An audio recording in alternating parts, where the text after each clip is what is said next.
Kalau dominance menjurang ke bawah, mungkin kita akan lihat mini all consistent akan bakal berlaku. Tapi kalau dah ada untung, jangan lupa atau jangan segan-segan atau jangan takut untuk nak ambil untung. Lepas tu melakukan sideways untuk melakukan lonjakan seterusnya. Kalau tidak, kalau gagal dia akan menjulang ke bawah.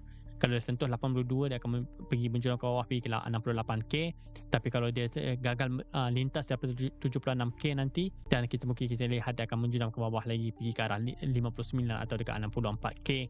Dan kalau dia lonjak naik ke atas, kalau lihat dekat sini stokastik macam naik ke atas dan weekly menunjuk pada kita berada dekat oversold. Dan bila masanya naik ke atas dan target seterusnya adalah $538.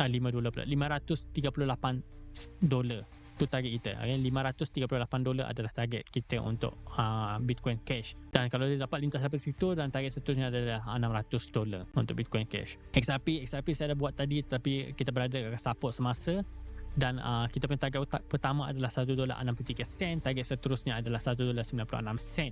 Dan kalau kena reject daripada $1.96, saya nak lihat dia bertahan di atas $1.63. Tapi kalau gagal lintas daripada $1.63, mungkin kita akan lihat dia akan menjulang bawah lagi pergi ke arah $1.26.